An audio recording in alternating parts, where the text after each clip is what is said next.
এই ৫ মাসে আমি কিন্তু আমার চেহারা দেখিনি, এমনকি আমার ছেলেকেও না। আমার মা আসতো আমার কাছে। ওই সময়টাতে আমার মাই আমাকে সাপোর্ট দিয়েছে, কিন্তু আমি বুঝতে পারছিলাম আমার চেহারাটা বিকৃত হয়ে গেছে। নার্সদের জিজ্ঞেস করলে তারা কিছু বলতো না, আয়নাও পাইনি চেহারা দেখার জন্য। হাসপাতাল থেকে বাসায় আসার কয়েকদিন আগে মা আমাকে হাসপাতালে দেখতে আসে। তো মায়ের ফোন আমি হাতে নিই। হাতে নেওয়ার পর মোবাইলের গ্লাসের উপর আমার চেহারা আমি দেখে চিৎকার করে উঠি। ভালোভাবে কিন্তু দেখিনি, আবছা দেখি। তখন মা মোবাইল হাত থেকে নিয়ে ফেলে, বলে ঠিক হয়ে যাবে। আমি কান্না করে করে বলি, মা আমার চেহারা কি হলো? মাও আমার সাথে কেঁদে দেয়। তখন ডাক্তার আসে, তারা আমাকে বোঝায় যে বেঁচে আছি এটাই বেশি, মনকে শক্ত করো। তোমার মতো হাজারো মেয়েরা আছে পৃথিবীতে যারা অ্যাসিডে আক্রান্ত, তোমার ছেলের জন্য বাঁচতে হবে। আমি মনকে বুঝাই। ৫ মাস পর রিলিজ দেয়। মা আমাকে আমাদের বাড়িতে নেয় না, কারণ ভাইয়েরা জায়গা দিবে না। মা আমাকে নিয়ে ভাড়া ঘরে ওঠে। আমাকে মা সবসময় লুকিয়ে রাখে। আমি হাসপাতাল থেকে বের হওয়ার সময় ভালো করে মুখ বেঁধে তখন বের হই। মা নতুন বাসা নেয়, আমার ছেলেকে আমি কোলে নেই। কিন্তু যখন আমি মুখ খুলি তখন আমার ছেলে চিৎকার করে কেঁদে ওঠে আমাকে দেখে। আমার কোল থেকে নেমে আমার মার কোলে যায়। আমার ছেলে আমাকে দেখে এতটা ভয় পায়, আমি স্টিলের প্লেটের মধ্যে আমার চেহারা দেখে থমকে যাই। কি জঘন্য চেহারা, আমি আপনাকে লিখে বোঝাতে পারছি না। কি জঘন্য ছিল বোন সেই দিন। আমি এত সুন্দরী, অথচ আমার চেহারা এত বিকৃত। মেনে নিতে পারিনি, মাকে ধরে কেঁদে দিই। একদম ভেঙে পড়ি। আমার নিজের ছেলেটাও আমার কাছে আসে না, আর আসতে চাইতোও না। 2 রুমের ভাড়া বাসা ছিল, আমি রুম থেকে বেরও হতাম না, ঠিকমতো খেতাম না। মাকে বলি একদিন, মা তুমি আমার ছেলেকে দেখো, আমি এই চেহারা নিয়ে বাঁচতে পারবো না। সেই দিন মা আমার পায়ে পড়ে বলে, মারে তুই কেন মরবি? আল্লাহ আছেন, তার বিচার আল্লাহ করবে। মা তুই একটু ধৈর্য ধর। মনির আমাকে প্রায় 15 লাখ টাকার মতো দিয়ে গিয়েছিল, যা আমার চিকিৎসাতে খরচ হয়ে যায়। হাতে আর কিছু টাকা থাকে। আমি ঘর থেকে বের হতাম না, কারোর সামনে যেতাম না, এমনকি বাসায় যে আমি আছি কেউ জানতও না। একদিন বাড়ির মালিক আমাদের ঘরে আসে। আমার ছেলে দরজা খুলে বাহিরে চলে যায়। মা গোসলে ঢুকছে আর আমি ঘুমাইতেছিলাম। তো ওই আন্টি আমার ছেলেকে বাহির থেকে ঘরে ঢুকিয়ে দিয়ে যাওয়ার সময় উনি এমন জোরে চিৎকার দেয় আমার ঘুম ভেঙে যায়। উনি আমাকে দেখে আরও চিৎকার করে। তখন উনি দৌড়ে চলে যায়। আমার মা ওনার বাসায় যায় আর বলে উনি নাকি আমাকে দেখে ভয় পাইছে, আমরা যাতে 1 তারিখ ঘর ছেড়ে দেই, আমাদের রাখবে না। যথারীতি আমরা 1 তারিখ ঘর ছেড়ে দিয়ে অন্য বাসায় উঠি। মা বাসার মালিককে বলছে আমি অনেক পর্দা করি, কারোর সামনে যাই না। ওই বাসাটায় উঠলাম। ও মা, 5 দিন পর জানালা দিয়ে মালিকের মেয়ে আমাকে দেখে চিৎকার করে ওঠে। যথারীতি আশেপাশের মানুষ জেনে যায় আর সবাই দলে দলে আমাকে দেখতে আসে। বাধ্য হয়ে এলাকা ছেড়ে দিলাম। কি একটা অবস্থায় পড়েছিলাম বলার মতো না। তখন মনে হতো শুধু মরে যাই। মা আমাকে মানসিকভাবে ভেঙে না পড়ার জন্য বিভিন্ন হাদিসের বই, নামাজ, কোরআন পড়তে বলতেন। আমি সারা রাত আল্লাহর দরবারে কাঁদতাম। ডাক্তারের সাথে কথা বলেছিলাম এই চেহারা ঠিক করা যাবে কিনা। তখন ডাক্তার আমায় বলে অনেক টাকার প্রয়োজন, কোটির উপর লাগবে, আর বাহিরের দেশে যেতে হবে। আমাদের দেশে এটার ব্যবস্থা নেই। তখন এত টাকা আমাদের ছিল না, একটা বাসায় 1 মাসের বেশি টিকতে পারতাম না। আর আমার ছেলের কাছ থেকেও আমাকে লুকিয়ে রাখতাম, কারণ আমার ছেলে আমার চেহারা দেখলে ভয় পেত। এভাবে 2013, 2014 কাটে। 2015-র দিক আমার জমানো টাকা সব ফুরিয়ে যায়, অভাব শুরু হয়। 2015-তে 2 জানুয়ারি আমার মা মারা যায়। মানে কি বলবো, আল্লাহ যে চারদিক থেকে আমাকে অসহায় করছে বলার মতো না। মা রাতে খেয়ে দিয়ে আমার ছেলেকে নিয়ে ঘুমায়। ঘুমের মধ্যে মা মারা যায়। সকালে ভাইদের ফোন করি, তখন ভাইরা এসে মায়ের লাশ নিয়ে যায়, আমাকে সাথে নেয় না, বলে আমাকে সাথে নেওয়া যাবে না। নিজের ভাইরাও আমাকে পর করে দেয়। আমার ছেলেকে নিয়ে ঘরের মধ্যে আমি মায়ের জন্য কাঁদতে থাকি। আমার ছেলেও কাঁদে, আমিও কাঁদি। মা মারা যাওয়ার পর আরও কষ্ট হয়ে যায়। বাজার সাজার করা, মানুষের সাথে কথা বলা। আমি মুখ বেঁধে অনেক কষ্টে বাজার করতে যেতাম। ঘর থেকে বের হতাম না, কেউ আসলেও দরজা খুলতাম না। পুরো মানসিক রোগী হয়ে যায় ছেলেকে নিয়ে, কারণ এই চেহারা নিয়ে মানুষের কাছে গেলেও মানুষ ভয় পায়। অভাব অনটনের মধ্যে আমার দিনগুলো আমি পার করছি। আমার মনে হয়েছিল আমি জাহান্নাম দেখিনি, কিন্তু জাহান্নামের কাছে আসছি। তবে ইসলামিক হাদিস বুখারী শরীফ পড়ে বুঝলাম আমার এই কষ্টগুলো কিছুই না, জাহান্নামের কষ্ট এর চাইতেও ভয়াবহ।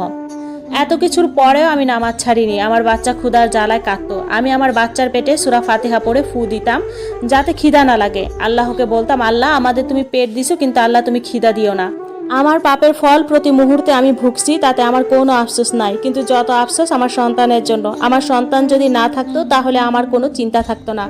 নিজেকে আল্লাহর কাছে সঁপে দিতাম। আমি এখন আর আল্লাহকে বলি না হায় আল্লাহ আমার ভাগ্য তুমি এমন কেন লিখছো, এটাই বলি আমার পাপের ফল আমি পাইছি। সবসময় মনিরের জন্য দোয়া করি যাতে মনির ভালো থাকে। আমার বাচ্চা এখন আর আমাকে দেখলে ভয় পায় না। আল্লাহকে বলেছি, আল্লাহ আমার চেহারা দেখলে আমার সন্তান যাতে ভয় না পায়। আল্লাহ দোয়া কবুল করেছেন। খিদা আর সহ্য হয় না, আর এদিকে ঠিকমতো বাসা ভাড়াও দিতে পারি না। এক রাতে আমার সন্তানকে নিয়ে আমার বাপের বাড়ি যাই, তখন রাত 8টা। সারাদিন কিছু খায়নি, আমার বাচ্চাও খায়নি। খিদা লাগলে পেটে দোয়া পড়ে ফু দেই যাতে খিদা না লাগে, মনকে সান্ত্বনা দেই আর কি। ভাবি দরজা খুলে, ভাবিকে বলি, ভাবি আমাকে 2টা ভাত দাও। ভাবি নাক সিটকিয়ে 2টা ভাত দেয়, তাও মুরগির মাংস দিয়ে। তৃপ্তি সহকারে খেলাম। প্রায় 1 বছর পর মুরগির মাংস দিয়ে ভাত খাই। তারপর ভাবিকে সব বললাম। ভাই আসলো, ভাইকে সব বললাম। ভাই 2000 টাকা আর কিছু বাজার দিয়ে বিদেয় করে দিল। বলল আর কখনো যাতে না আসি। পুলিশের ঝামেলা পেরিয়ে আসতে আসতে প্রায় সন্ধে হয়ে গেল, তাই বাসার উদ্দেশ্যে রওনা হলাম। কাল থেকে কাজে লেগে পড়ব। হঠাৎ পুরুষ কণ্ঠে কেউ বলে উঠল, দাঁড়াও। চেয়ে দেখলাম একজন ভদ্রলোক সোফায় বসে আছেন, সাথে একটি ছেলে। বুঝতে বাকি নেই উনি আমার বাবা। বাবা বলল, তুমি নিশ্চয়ই রাজ? আমি বললাম জি। বাবা বলল, আমি আফজাল আল ইমরান, এই বাড়ির মালিক। তার মানে মিজান তোমার জন্য 2 মাস একটা ঘর চেয়েছে? আমি বললাম জি। বাবা বলল, তুমি আমায় আঙ্কেল বলতে পারো, ভয় পাবার কিছু নেই, আমি তোমার বাবার মতোই। কথাটা শুনে কলিজাটা কেমন যেন করে উঠল। হবে নাই বা কেন, নিজের বাবা বলছে উনি নাকি আমার বাবার মতো। যাই হোক, এসব ভেবে লাভ নেই। আমাকে আমার লক্ষ্য থেকে সরে যাওয়া যাবে না, কিছুতেই আমি দুর্বল হব না। বাবা বলল, এই হলো আমার ছেলে আশরাফ আল ইরফান। আমি বললাম, আসসালামু আলাইকুম। ভাইয়া বলল, ওয়ালাইকুম আসসালাম। তখনই একটা ফোন আসায় ভাইয়া বেরিয়ে চলে গেল। বাবা বলল, তা রাজ, আমি শুনলাম তুমি নাকি তোমার আন্টিকে কিছু শর্তের কথা বলেছ? আমি বললাম, না আঙ্কেল। বাবা বলল, মানে? আমি বললাম, আসলে আঙ্কেল ওইগুলো আমার শর্ত নয়, অনুরোধ। বাবা বলল, কিন্তু কেন? আমি বললাম, এখন আমি কিছু বলতে পারবো না, যদি আপনাদের কোনো সমস্যা হয় তাহলে বলে দিতে পারেন। বাবা বলল, ওকে শান্ত হও, মিজান আমার কাছে রিকোয়েস্ট করেছে, তা তো আমি ফেলতে পারি না, তাই তুমি এইখানে নিজের বাড়ির মতো থাকতে পারো। আমি বললাম, ধন্যবাদ। এই বলেই চলে এলাম, কারণ তাদের সামনে দাঁড়িয়ে আমার মিথ্যা বলতে ভালো লাগছে না মোটেও। নিজের ল্যাপটপটা অন করে কিছু মেইল দেখতে লাগলাম। এর মধ্যে কে যেন বাইরে থেকে দরজায় নক করছে। শুনে ঘাবড়ে গেলাম, কারণ কার্ডটা আর কিছু সরঞ্জাম এখনো রুমে এলোমেলো হয়ে আছে। তাড়াতাড়ি এইগুলো গুছিয়ে জিজ্ঞেস করলাম, বাহিরে কে? আরু বলল, ভাইয়া আমি। বুঝতে পারলাম আমার কলিজার বোন, কিন্তু এত কাছে থেকেও তাকে আদর করতে পারছি না। জড়িয়ে ধরে কান্না করতে ইচ্ছে হচ্ছে, তাও পারছি না। আরু বলল, ভাইয়া। ওর ডাকে ঘোর কাটলো। আমি দরজা খুলে দেখি আরু কোমরে হাত দিয়ে দাঁড়িয়ে আছে। আরু বলল, কি করেন রুমের ভেতরে? কখন থেকে ডাকছি? আমি বললাম, তুমি নিশ্চয় জানো আগামী 2 মাস এই রুমটা আমার, আর এইখানে কারো প্রবেশ নিষেধ। আরু বলল, জানি বলেই এসেছি। এই রুমে আমার কিছু জিনিসপত্র আছে, ওগুলো নেব। আমি বললাম, ওকে নিয়ে যাও। আরু ওর নিজের জিনিসপত্রগুলো নিয়ে চলে গেল। আমি কিছুক্ষণ বোনটাকে দেখলাম মন ভরে। তারপর রাতে খাবারের জন্য রেস্টুরেন্টে চলে গেলাম। যদিও mister and Mrs Al request করেছেন তাদের সাথে খাওয়ার জন্য, কিন্তু আমি খাইনি। একটা ইগো কাজ করছে। পরের দিন সকালে আমি কিছু কাগজপত্র গুছিয়ে নিয়ে রওনা দিলাম ইন্টারভিউ দিতে। একটা কোম্পানির পোস্টে টিকে যাই। আমার মতো ছেলেকে দেখলে কোন কোম্পানি চাকরি দেবে না? যেমন দেখতে তেমন সব কাগজপত্র, একদম খাপে খাপ। এ যেন পূর্ব পরিকল্পনা। হ্যাঁ তাই তো, তবে এটা শুধু আপনারা জানেন, অন্য কাউকে বলবেন না। কিন্তু আমি এই অফিসে কাজ করতে লাগলাম এবং খুব অল্প দিনেই বসের খুব প্রিয় হয়ে উঠলাম। কিন্তু এই অফিসের আসল বসটাকে তা আজও জানতে পারিনি, কারণ আমি যাকে বস বলছি উনি আসলে ম্যানেজার। বস নাকি অফিসে আসেন না, আড়ালে থেকে কাজ করান। কিন্তু আমার তো বসকেই দরকার, আমার টার্গেট তো উনি। দেখতে দেখতে 1 মাস পেরিয়ে গেল।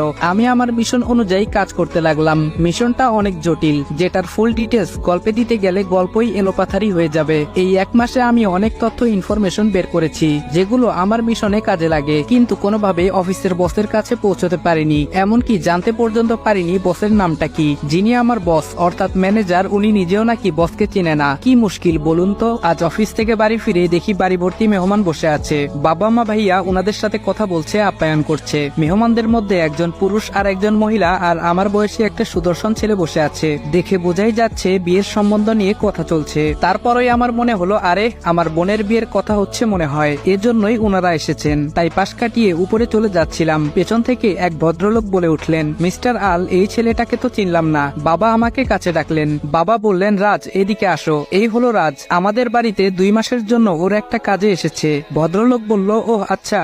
আমি ওনাদের সাথে কৌশল বিনিময় করে চলে আসছি। সিঁড়ি দিয়ে উঠতে যাব এমন সময় দেখতে পেলাম যেন আসমান থেকে কোনো পরী নেমে আসছে আমার রাজকন্যা বোনটার সাথে, আর অন্য পাশে ভাবি। কিছুক্ষণ তাকিয়ে থেকে রুমে চলে এলাম আর বসে বসে ভাবছি, মানুষ তো এসেছে আমার বোনের হবু শ্বশুর বাড়ি থেকে, তাহলে ওর এইভাবে সাজার কি আছে?